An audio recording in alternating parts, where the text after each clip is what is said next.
adjust the brightness here again. I don't know. I wish I could set the default setting on the phone to record us at a little brighter. But anyway, welcome back to Make It Mental. Here's, I'm guessing it's going to probably be the final video for this vehicle here. Anyway, my kid really loves this. My 3-year-old really loves this vehicle, probably because of its very cartoony look. This did start off as a HBX product, and this was probably the most easy transformation I've ever done, besides a body modification on another HBX product. But what I want to get to today is the details. So if you guys have little kids in the house, they will love this. I mean, I don't know what the age range is. The kids that would love this kind of thing, I guess probably 8 years old and younger, maybe. I don't know. You know your own kid better than I do. So here's kind of the details. This is not the exact piece that I use, but I just want to use this for demonstration purposes. Like these axles here came out of my 1956 Ford. If this was the tire and wheel combination with the axle that was on the toy grade push car, meaning this wheel here, I'm just using this one as an example. What I did to get, because they did an excellent job mounting this axle to this rim. I'm talking about this one, but I'm just using this one for an example. What I had to do is actually cut this axle out of the chassis and then heat it up with a torch. Right? So you don't want to burn the plastic. You want to heat up the metal just enough and gently pull on it with a pair of pliers, not your fingers. Gently pull on it until it releases. Right? And hopefully you don't leave any residue behind. Then what I had to do, get down a little bit closer here, see if we can focus a little better. I don't know.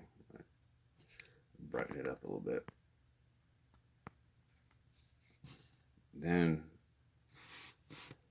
I actually wanted this whole shaft right here, because that way I could get my full steering articulation.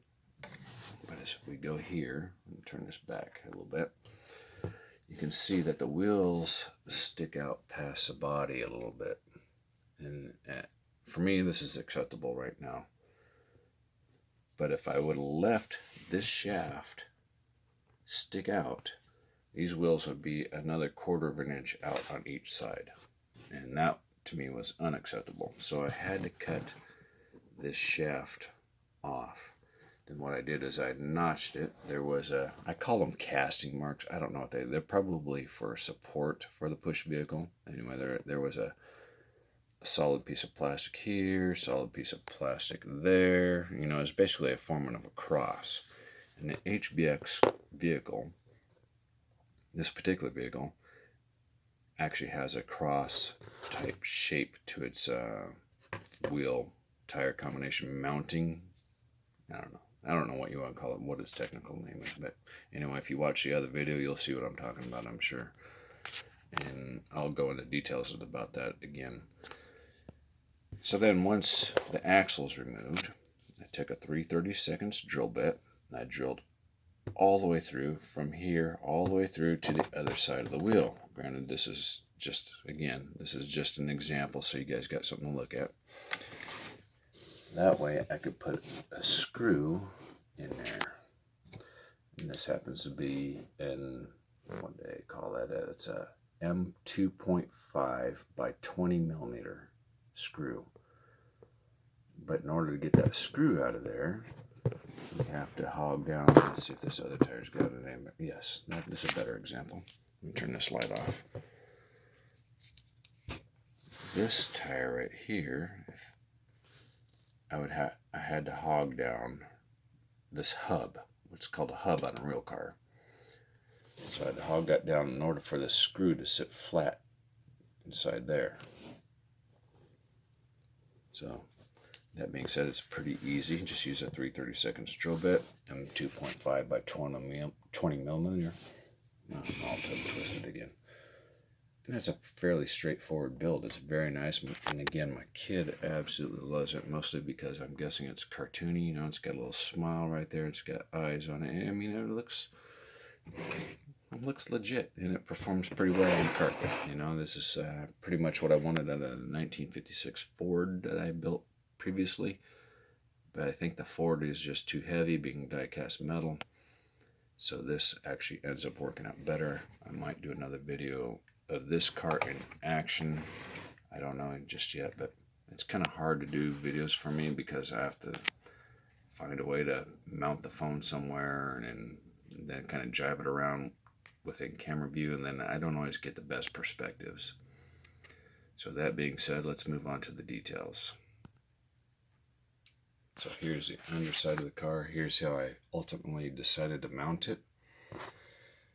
I'm getting a little bit closer here. Let's see if we can bring this into focus. I know these cell phones don't like to focus at such a small angle, but anyway. So after careful notching and removing this chassis and removing this part many times, you'll have to do the same thing. I mean, if you're interested in building this, you'll have to do this many times, just as I did. And you only get one shot at it, unless you got a bunch of these vehicles sitting around somewhere. I didn't. So take your time, carefully cut it out how you want it. I decided to go ahead and use the factory holes for here and for here, mostly because the front is so close that I went ahead and used that as my starting point, these mounting posts here. You know, there was a foam front bumper. It had to be removed on this particular HBX product. And so there's 3 screws. I started off with the center one to kind of align it, and then I more permanently mounted it with some M2 screws there. And it's, man, this has been super simple for this vehicle. And I'll show you the next step of what I did to achieve this. You don't have to do what I did here. You can always come up with your own results. It might even be better than mine. Who knows? But this is, again, to inspire you to be creative, to make something, like I said before. My kid loves this vehicle, especially seeing it drive all by itself. It looks just like, I guess, the movie. I've only watched like a few cut scenes of the movie. It drives pretty well, you know, it drives better than expected. It's got more grip than I expected. I'm guessing that's because of the wide tires on it. So I hit the pause button and I'll remove the chassis for you. Now here's the chassis unbolted from the body. And the retainers that I use, there it is. The retainers I use. So what I did, let me turn this body back over. What I did is I put some M2 inserts on the front post right here, and I just have to physically bend it with my finger just enough to get it to slide inside those front posts there. And it works. It's so close that it works, and that's why I went with that. You have to trim out the wheel wells, especially for the front, so that way you can turn. That being said, these tires, because they are so much wider, again, like I wanted to keep the original offset, but they do hit the chassis still. I could grind down the chassis, but I didn't want to touch the chassis. You know, I could do it, but I don't want to. Or I could grind down the tire. I don't want to. It works good enough in my opinion. And these are the casting marks I was talking about. If you didn't see the previous video, I call them casting marks, but they're probably really for support to help keep the tire round. And they're marked with a very cheap white paint, because when you're dealing with a black cutoff wheel and a black surface, it's hard to tell where you're making the notch. And this chassis by HBX would actually make, in my opinion, a better crawler vehicle. And why do I say that? Is because when you rotate one tire, all 3 other tires will rotate. As you can see that right there. All 3. So this is a locked rear differential and a locked front differential. In my opinion, it should have been a locked rear and an unlocked front. This would help it achieve better drifting results, because 4-wheel drive constant all the time, the front end wants to pull the vehicle around, so you never really achieve that complete desired drift, but it does slide quite nicely on the carpet. I haven't driven it on the concrete pad at work yet, but it does have independent suspension. You know, it's pretty nice. And HBX, I mean, for the price point, HBX does a nice job. You get, excuse me, an adjustable servo rod down here. If the camera wants to focus. Of course, my eyes aren't that good anymore. I can't tell if the camera's in focus or not. And you get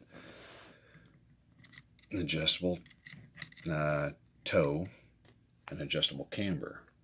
I mean, all in a vehicle that I believe was less than $60 before taxes. And the same on the rear. You get adjustable camber. The drivetrain on this vehicle is absolutely silky smooth. I mean, I don't feel any harshness. I'm barely pushing that with one finger, and it just rolls so smooth.